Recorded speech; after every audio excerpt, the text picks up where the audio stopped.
Merci pour ta parole, Seigneur. Merci pour ce partage biblique qui peut nous éclairer, qui peut ouvrir notre esprit. Seigneur, tu bénis et tu viens par le Saint-Esprit nous aider à réfléchir dans ta présence et à recevoir dans ta présence des choses merveilleuses de cette parole. Au nom de Jésus-Christ. Amen. Amen. Merci, Seigneur. Oui, gloire à Dieu. Alors, en fait, en fait, on va lire dans un premier temps un Samuel, un Chronique, pardon, un Chronique 21 dans la vie de David à un moment donné. Il est dit au chapitre 21 du premier livre des Chroniques, Satan se leva contre Israël et il excita David à faire le dénombrement d'Israël. Et David dit à Joab et aux chefs du peuple, allez, faites le dénombrement d'Israël depuis Beersheba jusqu'à Dan et rapportez-le-moi afin que je sache à combien il s'élève. Joab répondit, que l'Éternel rende son peuple 100 fois plus nombreux. Ô roi, mon Seigneur, ne sont-ils pas tous serviteurs de mon Seigneur? Mais pourquoi mon Seigneur demande-t-il cela? Pourquoi faire ainsi pécher Israël?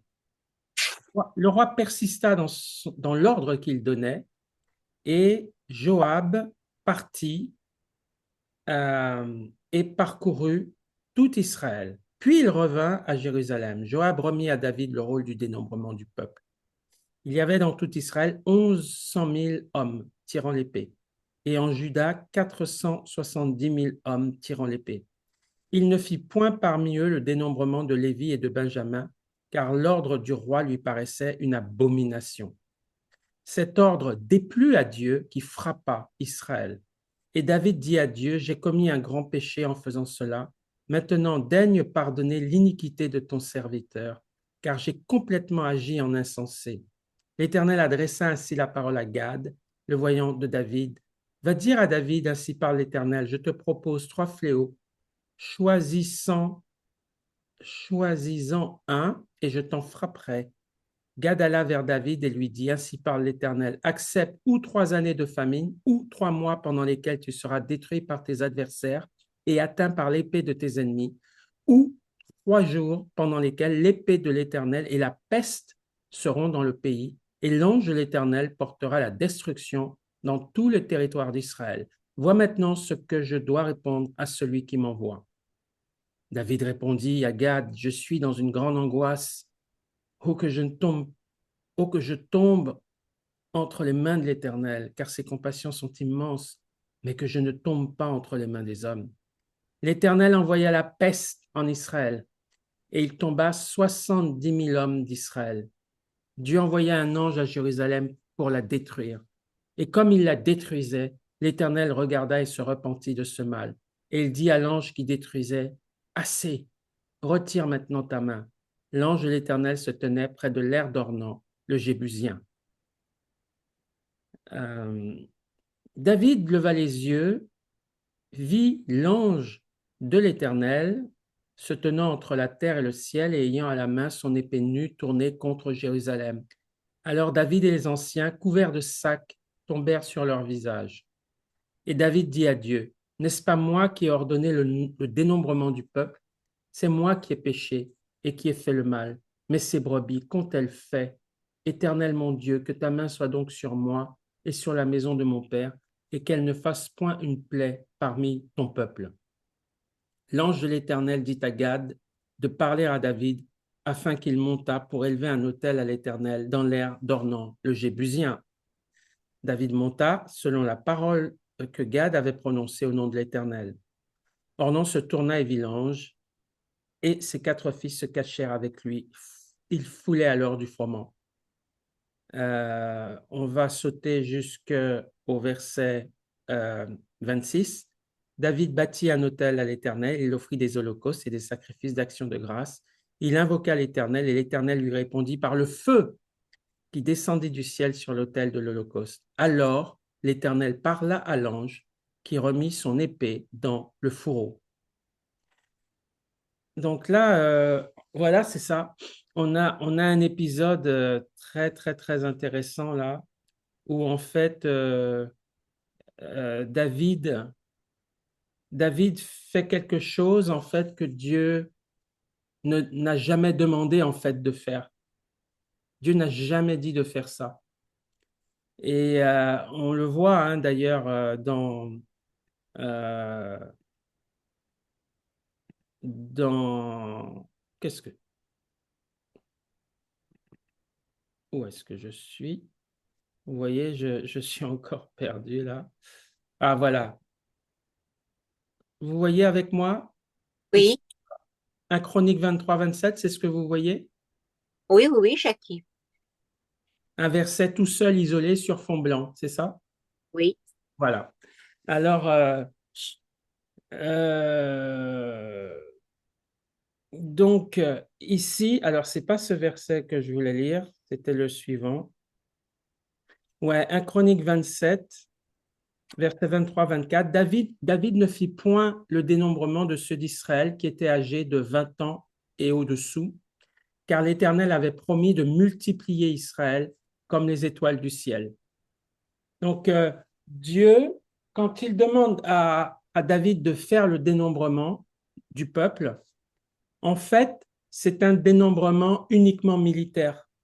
Il demande à faire un dénombrement pour les gens qui sont compris entre 20 ans et plus. Donc, des gens en armes, en état de faire la guerre, quoi, des majeurs. Parce que 20 ans, c'est à peu près la majorité, hein.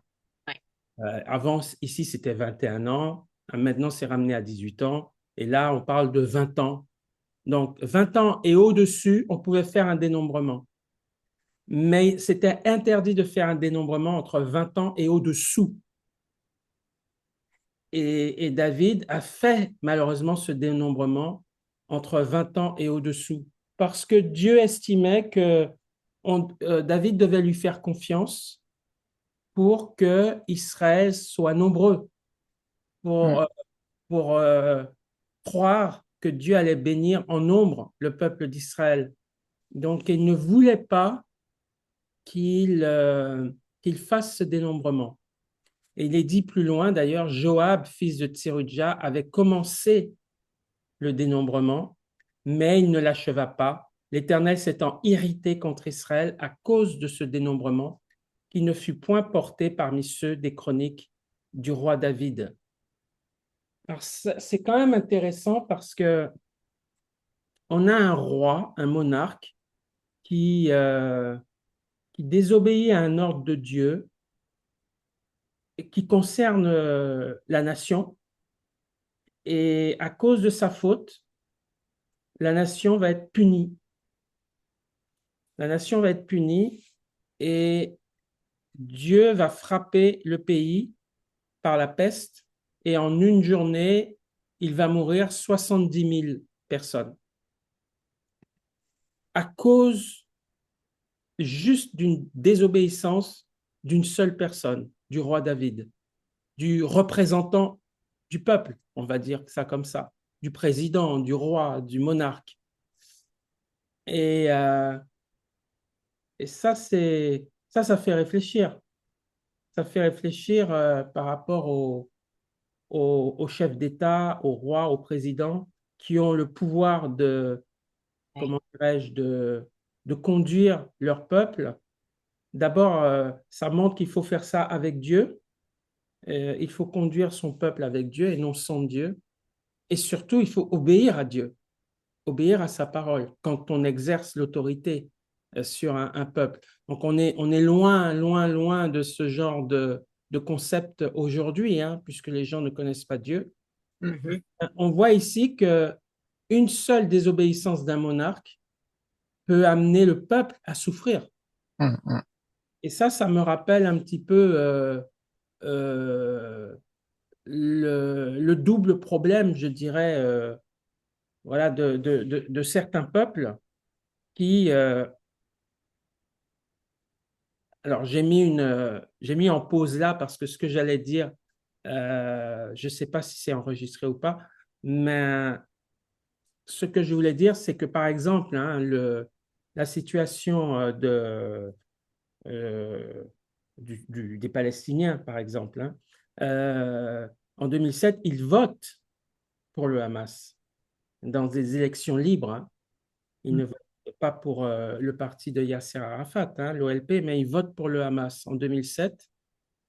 Et le Hamas promet une vengeance et une destruction totale d'Israël.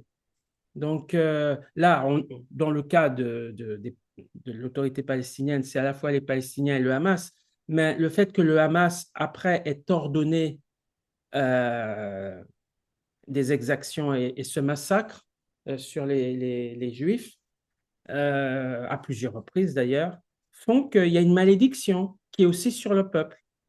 Oui. Et il y a une malédiction qui est aussi sur le peuple. Et ça, parfois, les gens ne le comprennent pas aujourd'hui, que en fonction de ce que un monarque ou un président, les décisions qu'il prend, si elles sont contraires à Dieu, non seulement ça a une incidence sur lui, mais surtout ça peut avoir une incidence grave pour le peuple. Et, euh, et la solution, parfois, en tout cas ici, la solution, ça a été pour David de demander pardon à Dieu. Et quand il demande pardon à Dieu sous forme d'un sacrifice qu'il offre à Dieu, la plaie s'arrête. Donc parfois, les solutions, c'est pas nécessairement la diplomatie ou même poursuivre la guerre ou des choses comme ça. C'est d'abord chercher Dieu et puis Dieu donne le problème, dit où est le problème. Et après, le monarque ou le peuple en question doit régler le problème. Et une fois que le problème est réglé, eh ben, la plaie s'arrête, la malédiction s'arrête. Donc parfois, c'est aussi simple que ça pour arrêter une malédiction. Et le verset qui vient après, que je mets là, ben, c'est le verset qui explique un petit peu ce qu'on vient de dire. Dans Exode chapitre 30, versets 12 à 14, il est dit, lorsque tu compteras les enfants d'Israël pour en faire le dénombrement, chacun d'eux paiera à l'Éternel le rachat de sa personne, afin qu'il ne soit frappé d'aucune plaie lors de ce dénombrement. Alors, il est possible aussi que David ait commis deux péchés là-dedans. Un, il a fait le dénombrement, comme il l'est dit d'ailleurs, des mineurs, c'est-à-dire les hommes compris entre 20 ans et au-dessous, mais c'est peut-être un double péché qu'il a commis, dans le sens que les gens qu'il a comptés de 20 ans et au-dessus, pardon, n'ont pas payé le rachat de leur personne. Ils n'ont pas payé. Et parce que lorsque on fait un dénombrement à l'époque d'Israël, il faut payer, je crois que c'est un demi-cycle, il faut payer le rachat de sa personne quand on est compté, quand on compte, quand on est, pardon, dénombré, quand on est l'objet du dénombrement. On doit payer une sorte de taxe religieuse que Dieu demande. Et il est possible aussi que, en plus du fait qu'il n'a pas fait ce que Dieu lui a dit en comptant les mineurs, ceux qui sont majeurs n'ont pas payé leur impôt. Donc, ils ont été comptés sans faire cet acte. Donc, c'est une double punition, finalement. Alors, là, par contre, on peut comprendre que le peuple soit frappé si c'est ça qui s'est passé, puisque le peuple n'a pas payé le rachat de sa personne. Et ce qui est intéressant là, c'est que on voit que la croissance, en fait, la croissance d'un peuple, c'est une bénédiction. Dieu considère ça comme une bénédiction. Ouais. Dieu dit, je promets de faire grossir ton peuple. Donc, c'est une bénédiction de procréer, de faire des enfants, d'avoir un peuple qui grossit numériquement parlant. C'est une bénédiction. Aujourd'hui, dans les nations occidentales, c'est tout l'inverse. Ah oui, faut tuer des enfants. L'avortement avec la politique du mono-enfant, d'un seul enfant, on est dans la malédiction. On fait le contraire de ce que Dieu dit. Rappelez-vous que Dieu a dit dès le départ à Adam et Ève, croissez et multipliez. Parce que ce qu'on oublie, le faux raisonnement, c'est de dire, ouais, mais si on grandit, il n'y a pas assez. Il n'y a pas assez d'art, il n'y a pas assez comment dirais-je, il va manquer, c'est quoi les excuses? Il va manquer de nourriture, il n'y a pas assez de terrain, il n'y a pas assez d'agriculture, la terre n'est pas exhaustive. À un moment donné, on ne peut pas nourrir trop de personnes parce il nous manque des matières premières. C'est des faux raisonnements. Amen. Parce que Dieu, il a dit le contraire. Ça veut dire que plus tu grandis, plus Dieu va accroître Ouais. la semence, plus Dieu va accroître les terres, plus Dieu va accroître les fruits, plus tu crois et que tu multiplies, plus Dieu, lui, va croître et multiplier. Donc, c'est un acte de foi, en fait. Et pour avoir cet acte de foi, il faut connaître Dieu. Et le problème, c'est que les nations ne connaissent pas Dieu, donc ils n'ont pas cet acte de foi. Ils ne se disent pas, mais si notre nation va grandir, Dieu va donner plus pour manger, plus, et Dieu va donner aussi plus de terre. Dieu va donner plus de terre.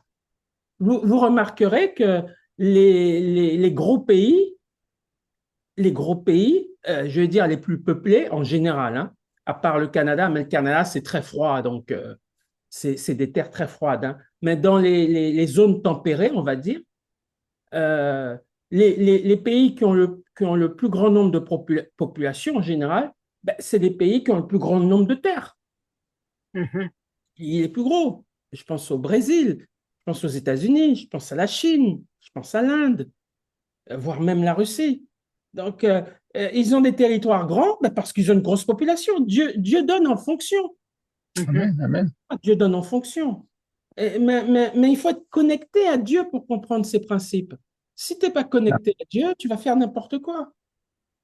Et tu vas choisir la malédiction finalement. Amen.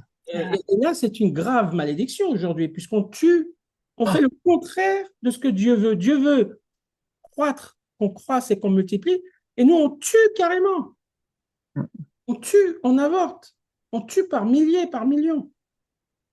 Donc, la colère de Dieu est sur nous, et puis la malédiction de Dieu est sur nous. Et cette malédiction-là, du chômage, de la perte du pouvoir d'achat, etc., c'est aussi lié à ça. Ouais. C'est aussi lié à ça. Il y a un rapport avec ça. Parce que Dieu ne peut pas bénir et Dieu ne peut pas amener de la bénédiction et de la prospérité, de la croissance, quand on tue la croissance humaine, Amen. quand on massacre des enfants. Dieu ne peut pas bénir ça. Et Dieu maudit, c'est-à-dire que la terre devient maudite, ce qu'on mange est dégoûtant, il y a Mhm. plein d'hormones, plein de choses mauvaises. Il y a de la malédiction, en fait, quand on n'obéit pas à la parole de Dieu. Hein. C'est vrai.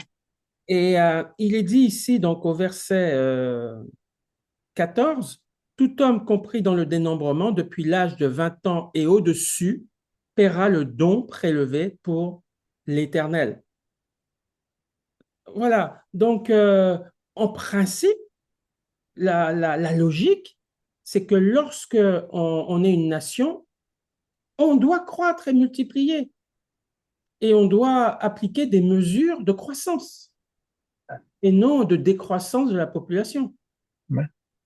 Parce qu'on doit croire que Dieu, quand on obéit, c'est un ordre. Hein. Rappelez-vous, quand en Genèse, Dieu ne dit pas j'aimerais que vous croissiez ou je souhaiterais ou j'aurais aimé que vous croissiez. C'est pas ça qu'il dit. Il dit croissez. C'est un ordre. C'est-à-dire, il n'y a pas d'option là. Il faut le faire. Voilà, croissez et multipliez, c'est de l'impératif. Donc, si vous ne croissez pas et n'obéissez pas à ça, c'est de la malédiction que vous allez avoir en retour. Et Ouais.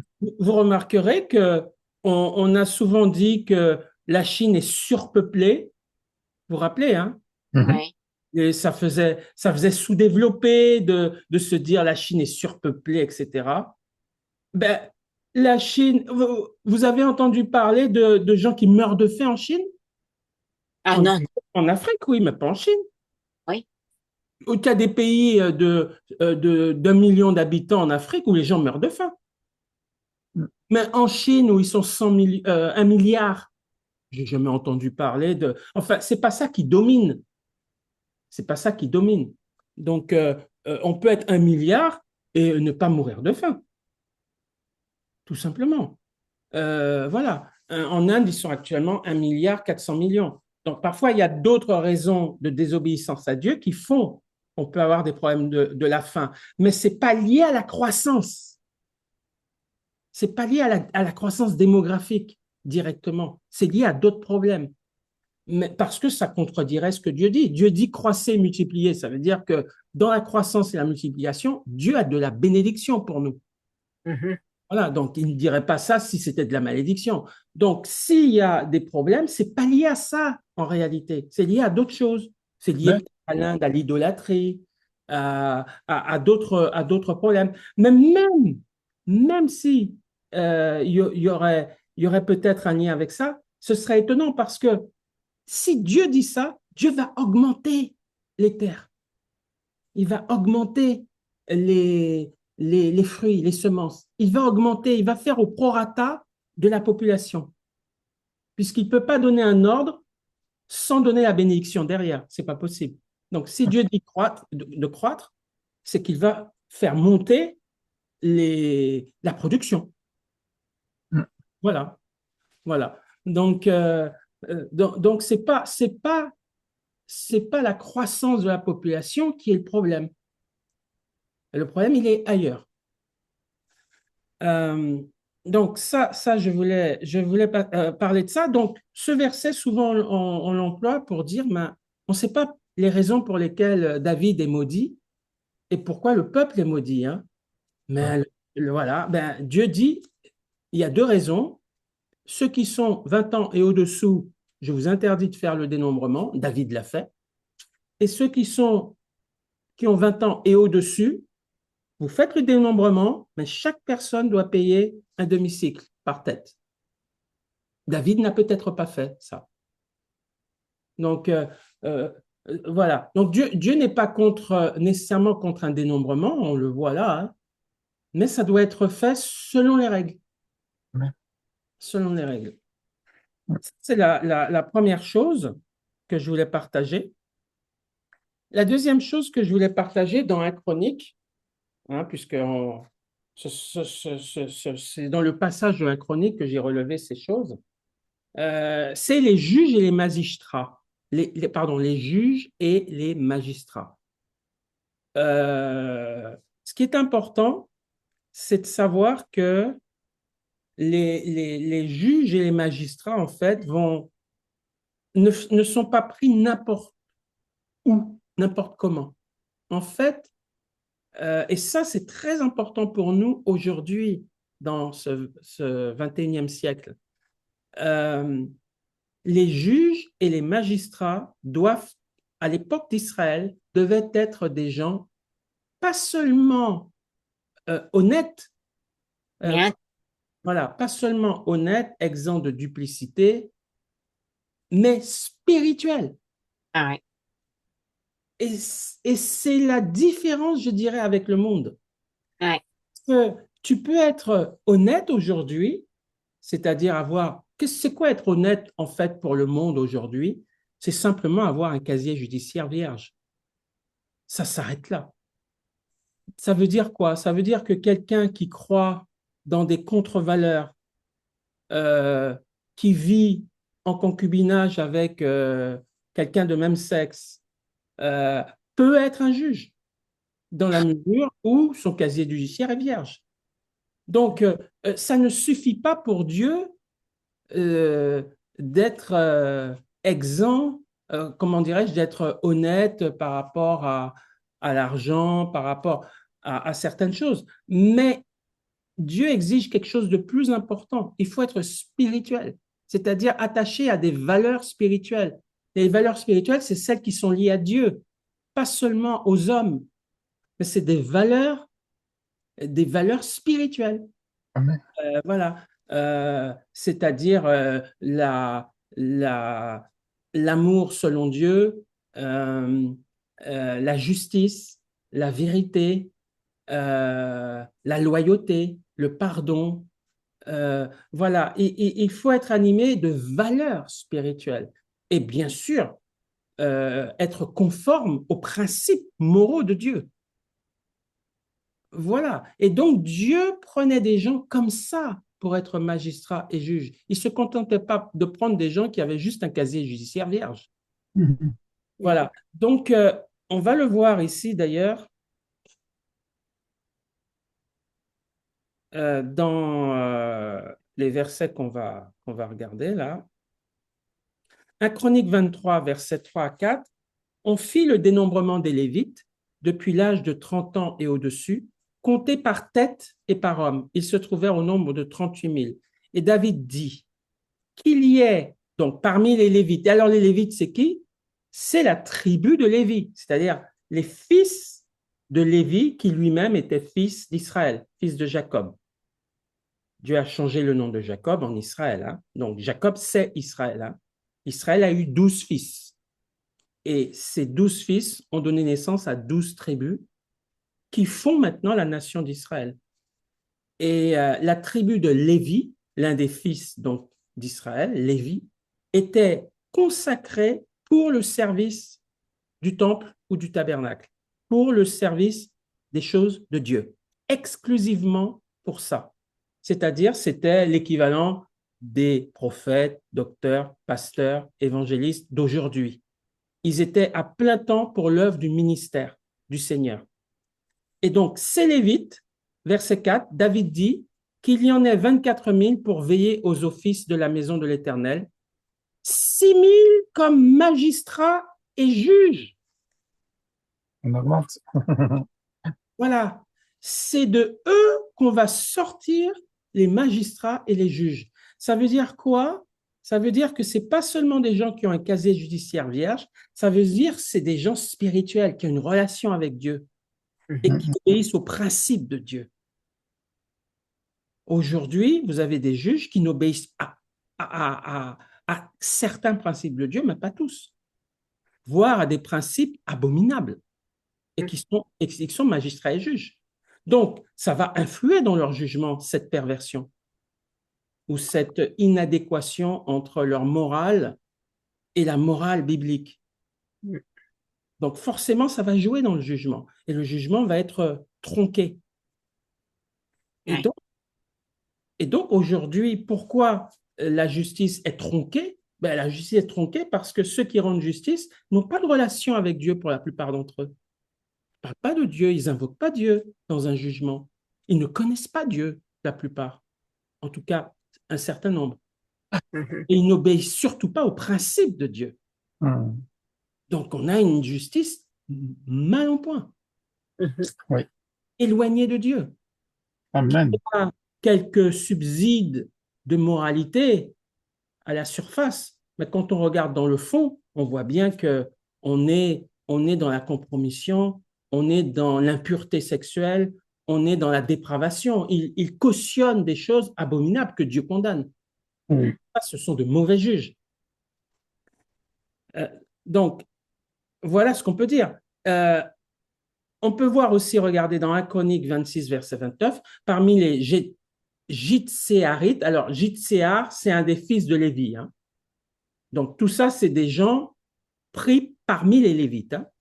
Parmi les Jitséarites, Kenania et ses frères étaient employés pour les affaires extérieures comme magistrats et juges en Israël. Donc, c'est toujours la tribu de Lévi. Jitséar étant fils de Lévi. Et là, on va comparer avec un passage dans 1 Corinthiens 6 pour bien faire le parallèle entre l'absence de juges spirituels aujourd'hui dans notre monde païen et ce que Dieu exigeait dans l'Ancien Testament. Ici, dans 1 Corinthiens chapitre 6, versets 1 à 5, il est dit, donc Paul s'adresse aux Corinthiens. Donc les Corinthiens, c'est des chrétiens. Paul dit, quelqu'un de vous, lorsqu'il est indifférent avec un autre, ose-t-il plaider devant les injustes et non devant les saints? Ne savez-vous pas que les saints jugeront le monde? Et si c'est par vous que le monde est jugé, êtes-vous indigne de rendre les moindres jugements? Ne savez-vous pas que nous jugerons les anges? Et nous ne jugerions pas à plus forte raison les choses de cette vie? Quand donc vous avez des différends pour les choses de cette vie, ce sont des gens dont l'Église ne fait aucun cas que vous prenez pour juges. Je le dis à votre honte, ainsi il n'y a parmi vous pas un seul homme sage qui puisse prononcer entre ses frères. Donc là, qu'est-ce que le Seigneur est en train de dire ici? Il est en train de dire que les vrais juges, ce sont des gens spirituels.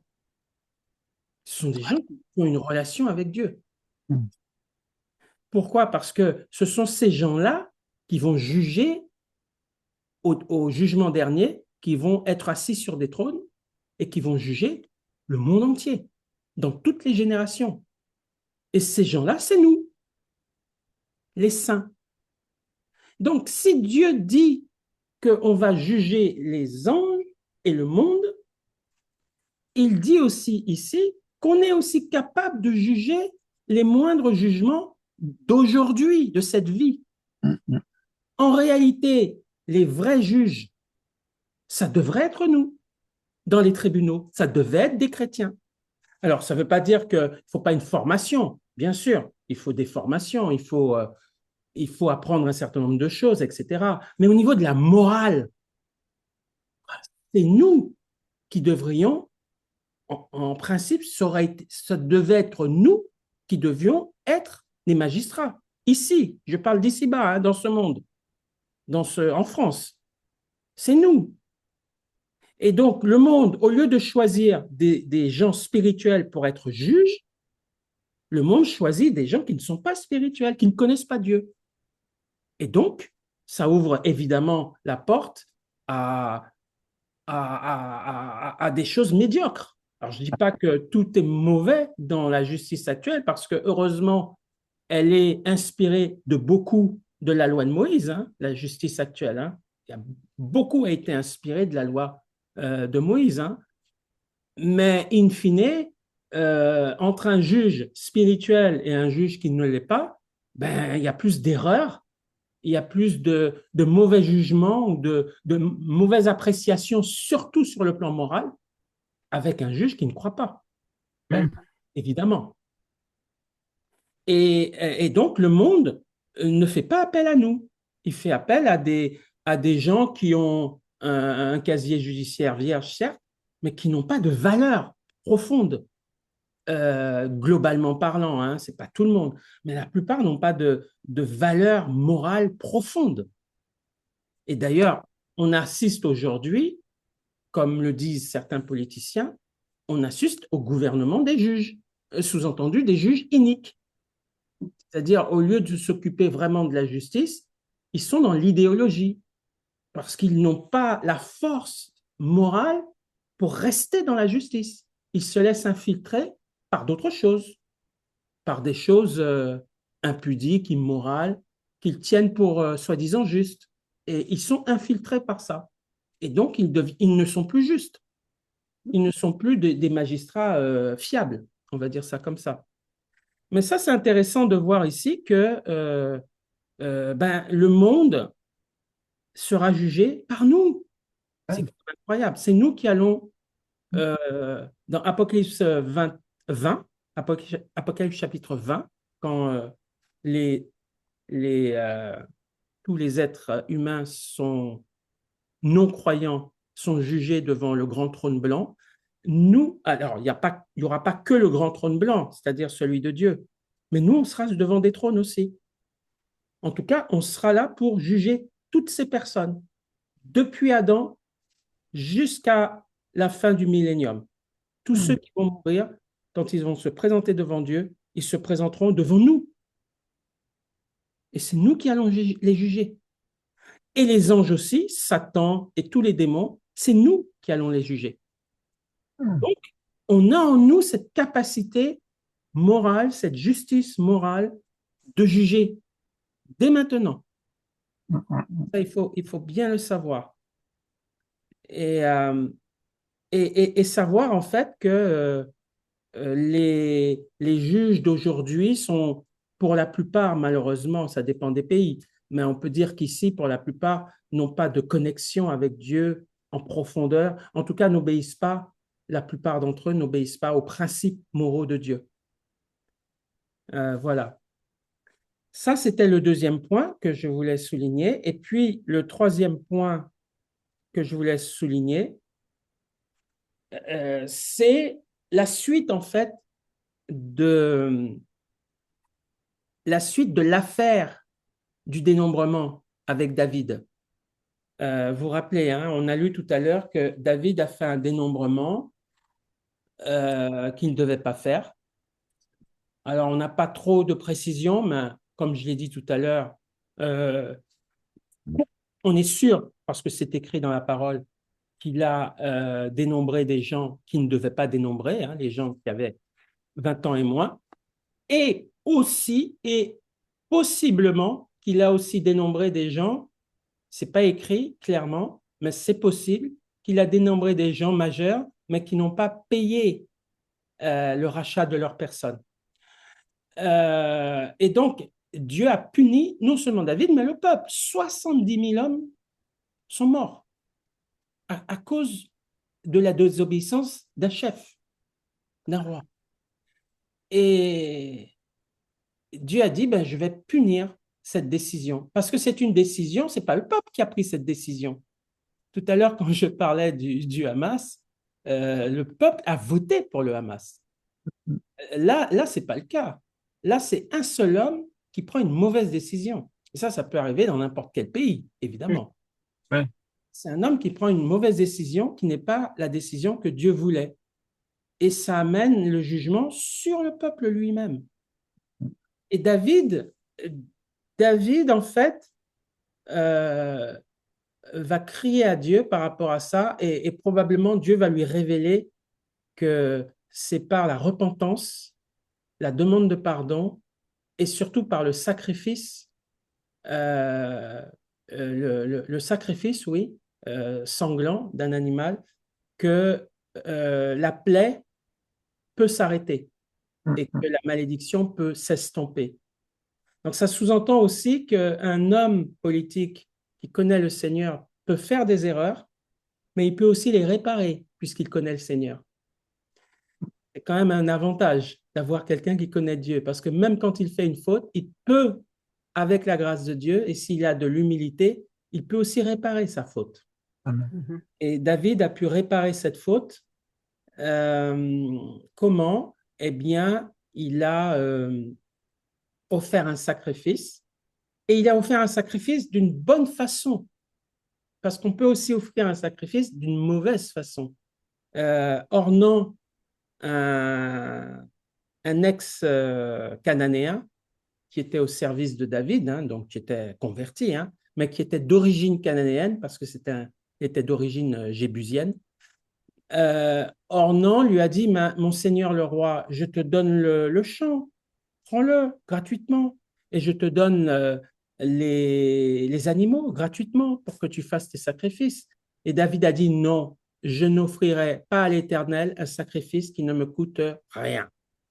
On voit la probité de ce roi, on voit sa spiritualité. Il ne veut pas voler d'abord un homme du peuple qui a quand même un terrain, qui a quand même des animaux, et ça a un coût quand même.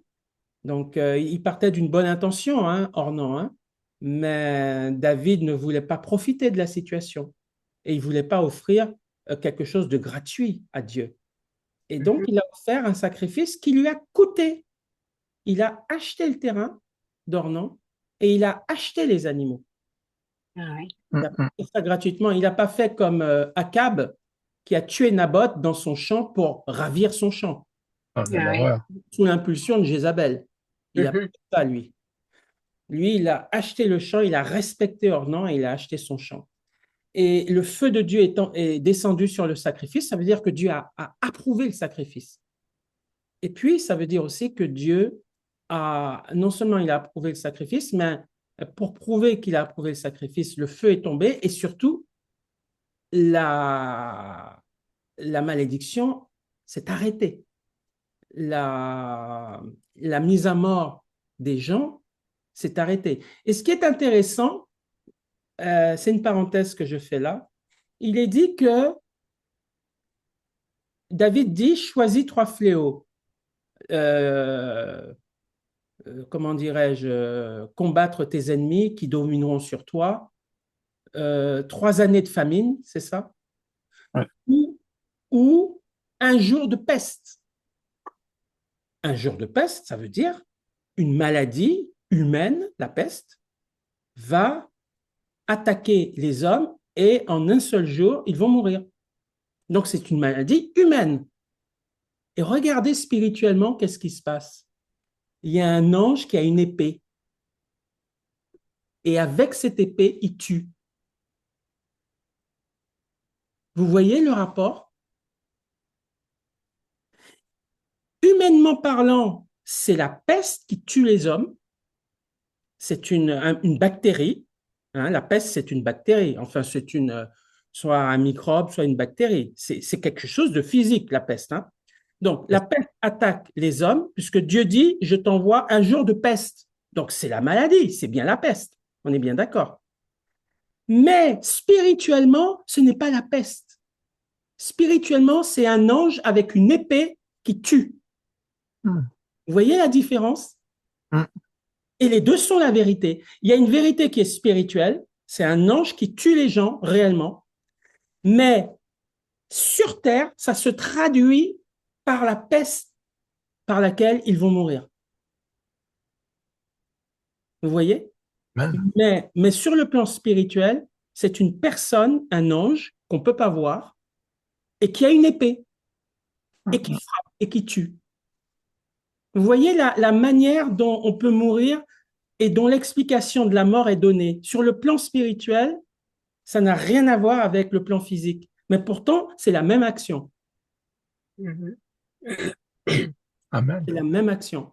Et c'est pour ça que dans l'Apocalypse, quand on voit tous ces fléaux qui sont liés à des démons qui sortent, qui envoient des puissances spirituelles pour détruire les gens, c'est la vérité. Mais la traduction physique, ça peut être autre chose. Ça peut être une bombe nucléaire, ça peut être une épidémie. Vous voyez? Ah oui. Voilà. Et les deux sont vrais. Il y a une vérité spirituelle et puis il y a une vérité physique. Voilà. Et il ne faut pas les dissocier. Il ne faut pas les spiritualiser. Elles sont vraies toutes les deux. Quand l'ange de l'Éternel envoie quand Dieu envoie un ange parce que Ézéchias est menacé par Sanchérib, le roi d'Assyrie, qui se moque de Dieu et qui envoie une lettre insultante à Dieu. Ézéchias crie à Dieu, le roi de Juda, hein, le roi du royaume du sud d'Israël, hein, Ézéchias, un des descendants de David, roi. Il crie à Ésaïe le prophète pour que Ésaïe intercède auprès de Dieu contre ce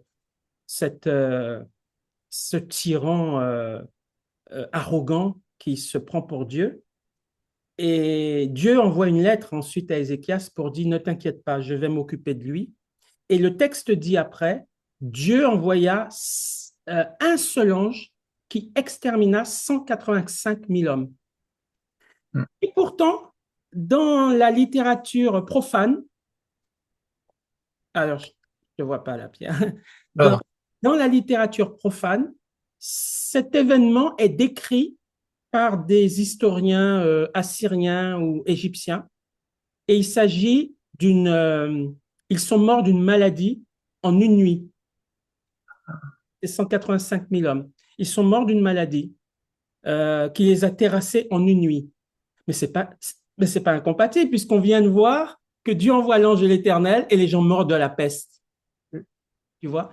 Donc en fait, les deux sont vrais. c'est effectivement un ange qui est sorti pour les tuer, mais dans la traduction physique, c'est une maladie qui les a décimés en une nuit. Voilà. C'est ça que je voulais mettre en lumière. Très intéressant. Merci, Jackie. Merci. Merci. Alors, attends, je regarde quelque chose. Je reviens à ce que je voulais. Ah oui, je voulais Ouais, dire. Ah, temporel et la ouais, suite. ouais, c'est ça. Donc, ça, c'est 1 Chronique 21, versets 25 à 26. David donna à Ornan 600 cycles d'or pour l'emplacement, vous voyez, Mm. Mhm. faire le sacrifice. David bâtit là un autel à l'Éternel et il offrit des holocaustes et des sacrifices d'action de grâce. Il invoqua l'Éternel et l'Éternel lui répondit par le feu qui descendit du ciel sur l'autel de l'Holocauste et Dieu l'exauça. Mm. Alors, j'ai mis ici des contre-exemples de gens par rapport à David. Oui, parce qu'il y a une question qu'on peut légitimement se poser. On peut se dire, mais comment se fait-il que David a offert les sacrifices? Parce que dans l'imaginaire, on pense que les sacrifices, il n'y a que la tribu de Lévi qui pouvait offrir les sacrifices. Mm. C'est ça qu'on pense, hein? Eh ben non, non, parce que, enfin, moi, quand je regarde dans la parole, je m'aperçois que c'est faux. Ce que comment dirais-je, ce que quelqu'un ne pouvait pas faire, c'est-à-dire pratiquer le sacerdoce. Quelqu'un qui n'était pas lévite ne pouvait pas pratiquer le sacerdoce. Mm. Quelqu'un d'une autre tribu, je veux dire. Il n'y a que la tribu de Juda qui pouvait d'ailleurs porter l'arche. Vous vous rappelez quand les gens, les Philistins ou des Juifs non lévites ont voulu prendre l'arche, ils ont été frappés d'hémorroïdes, hein, Maladie, ouais. qui n'étaient pas lévites. Il n'y a que les lévites qui peuvent transporter l'arche. Et même eux ne doivent pas regarder à l'intérieur. S'ils regardent à l'intérieur, ils sont frappés. Donc, non seulement il n'y a que les lévites qui peuvent la porter, mais en plus, ils ne peuvent pas, euh, ils ne peuvent pas, comment dirais-je, ils ne peuvent pas regarder dedans. Et la preuve, c'est que Usa, quand l'arche est partie d'un certain lieu pour aller à Jérusalem, par l'intermédiaire du roi David, qui a changé, qui a fait transporter l'arche à Sion, Usa a été frappé Ouais. parce qu'il n'est pas de la tribu de Lévi, me Mm. semble-t-il, hein, à confirmer, mais je crois qu'il n'était pas de la tribu de Lévi. Oui, il s'écroule, enfin, il est frappé par Dieu. Il a été frappé. Il a été frappé. L'arche penchait. Oui, l'arche penchait. Enfin, oui, l'arche penchait. Et il a voulu la rattraper et Dieu l'a frappé. C'était pas à lui de porter l'arche. D'ailleurs, Dieu dit après, David reconnaît après qu'ils ont été frappés parce qu'ils n'ont pas porté, ils n'ont pas fait les choses selon la loi. Et il précise ensuite que c'est les Lévites qui doivent porter l'arche et personne d'autre. Donc, il y a ça, et surtout, il y a les parfums. C'est-à-dire, le parfum ne devait être produit que pour les sacrificateurs, le parfum dans le temple, hein, que pour les sacrificateurs, et c'est le sacrificateur seul qui pouvait répandre le parfum. Et le problème, c'est qu'un roi qui s'appelait Osias, euh, on va le voir ici, il est de la tribu de Juda, il n'est pas de la tribu de Lévi, Osias, hein, c'est un roi. Hein. Eh bien, il est dit, euh,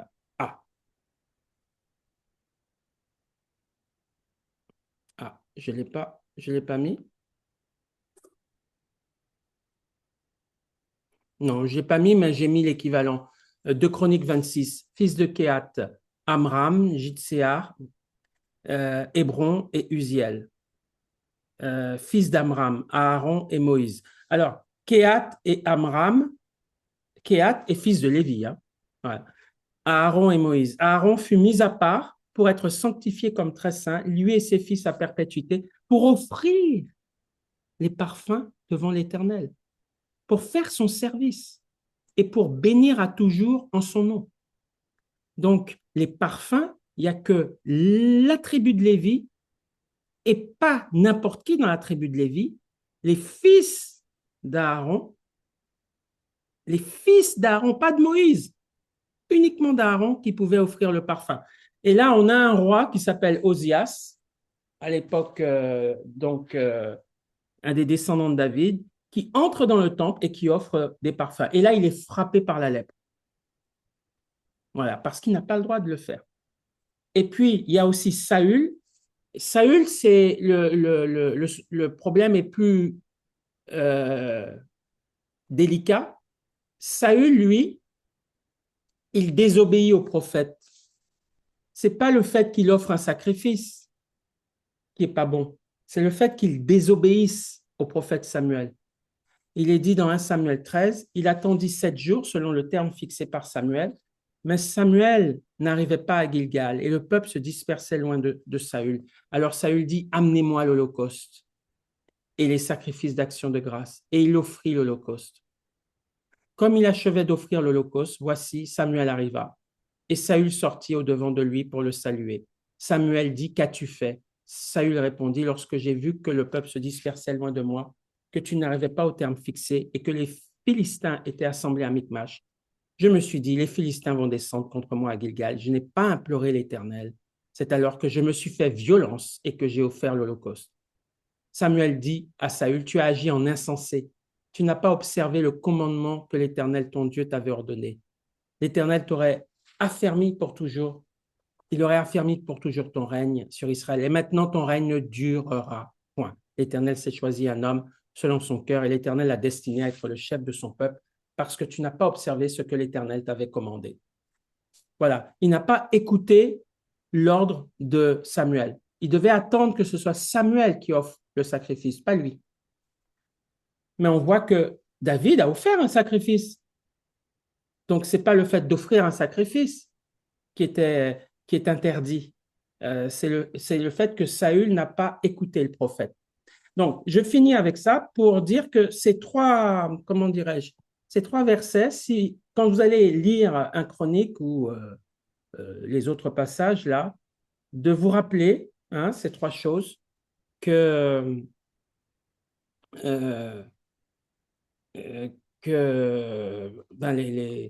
ce que j'ai dit au départ, c'est-à-dire la première chose, c'était par rapport j'ai un souci encore, attends. Voilà, par rapport au dénombrement de David, pourquoi il a péché lorsqu'il a fait ce dénombrement. Les juges, ça c'est très important. Pourquoi nous, on peut juger? On est censé être en mesure de juger.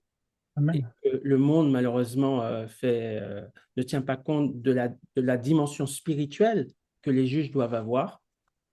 Et puis, le fait que David ait fait ce sacrifice, on pourrait penser qu'il pêche contre Dieu. Non, il ne pêche pas contre Dieu. Il ne fait que, comment dirais-je, on pouvait faire des sacrifices, quelle que soit sa tribu, et que ceux qui ont été châtiés, comme Saül ou Osias, les rois Saül et les rois Osias, c'est parce qu'il y avait un autre problème, mais ce n'était pas lié au fait qu'ils ne pouvaient pas faire des sacrifices. Donc voilà les trois passages que je voulais apporter, fruit d'une simple réflexion, tu sais, de ma part, quand je lis la parole, et que je vous livre maintenant par la grâce de Dieu. Amen. Amen. Merci Seigneur. Amen. Merci. Amen. Amen.